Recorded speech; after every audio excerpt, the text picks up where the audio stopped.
Hello and welcome, Sam from Smash Training and Smash the Fat Fitness and Fat Loss Boot Camps here. Got another members only coaching call here today with Ben Wilson, who is a leading nutritionist and personal trainer from Clapham, who has been seen on BBC News and Channel 5 News quite a few times and actually has a book coming out in the next 6 or 7 weeks. And yeah, I just want to welcome you to the call, Ben. How you doing? Very good. How are things with you? Yeah, really good, really good. So the reason I got you into this call, really is to pick your brains about nutrition in particular, because I know that's your specialty area. So the things that I try and take away from people's diet through my takeaway nutrition template. The 4 main ones are gluten, dairy, alcohol, and sugar. Now, there's a lot of speculation around some of those. So let's firstly start off with gluten. So what are your thoughts on gluten? Well, it's just I'm not sure how clued up some people are. Some people aren't so clued up as far as gluten goes and what it is, but it's within almost every food that the average person eating these days. So whether it's your breakfast cereals, whether it's your breads, whether it's your pastas, and because of this is what's causing huge trouble, is that just the overabundance within our diet, coupled with the fact it's quite difficult to digest, is now creating more and more health issues. So as you're probably seeing, is what I'm seeing, when somebody, average person starts working with us, gluten's, possibly pretty much top of the list of what's going to be really annoying their body and causing them to gain body fat, cause health conditions, and so forth. Right. Is that something you're finding with your clients? Yeah, absolutely. Like, as soon as people take away gluten, they tend to feel a lot more energetic, less sluggish, and things like IBS can start to clear up. But why is it that it irritates the body? There's different mechanisms involved, but to put it in a layman's term, basically, whenever you eat the same food over and over, your body's going to get irritated by it. You look in nature, not really designed to eat the same food 24/7, 3 times a week, 3 times a day, 7 days a week. When you do that for like 6 to 10 years, which most people are doing, the body gets an irritation towards it. And where this gets real confusing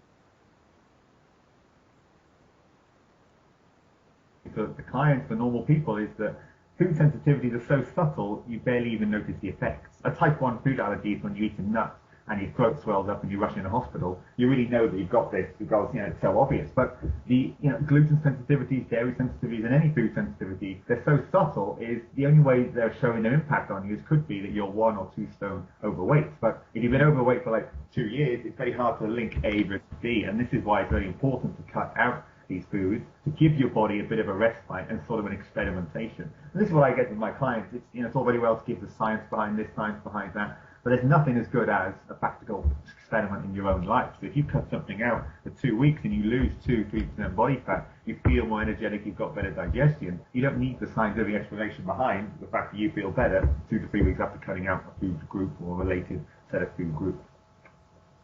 That's it. Would you say that everybody is gluten tolerant, or? Sorry, Ben, could you repeat that? Yeah, I wouldn't say everybody is. To answer your question, what you're saying about everybody being sensitive, it's not everybody, but it's certainly a very high percentage. And the idea is the more you eat something, the more you become sensitive towards it. So if I was to feed you 8 bananas a day for the next 2 months, there's a good chance in 2 months' time you're going to be quite annoyed by eating bananas, even though they're healthy. It's just your body's saying, come on, what are you doing to me? Why are you giving me this? It's a bit unnatural. And it's the same sort of thing with gluten. Now, a percentage of people are going to be irritated by gluten from now until ever. Another percentage is going to be in a highly irritated state, sitting there today, listening to this call.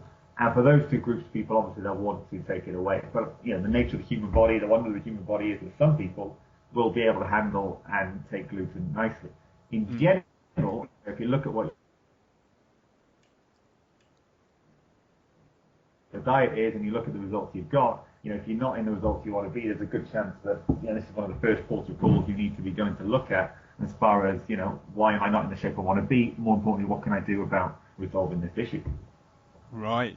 And how long do you recommend that people take it away before reintroducing it, or should they reintroduce it at all?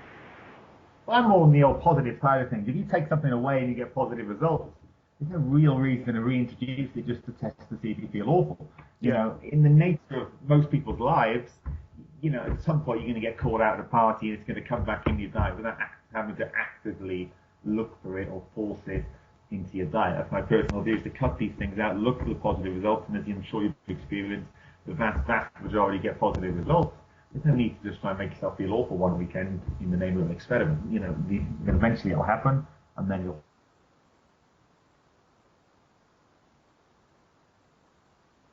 feel it more. But the longer it's out the diet, the bigger the contrast when it does come back in.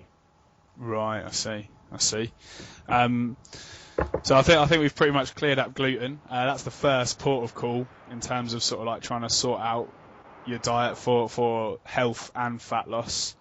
And then moving on to dairy. Now this is a real big scope, I'd say, because there's a lot of research on both sides of the argument.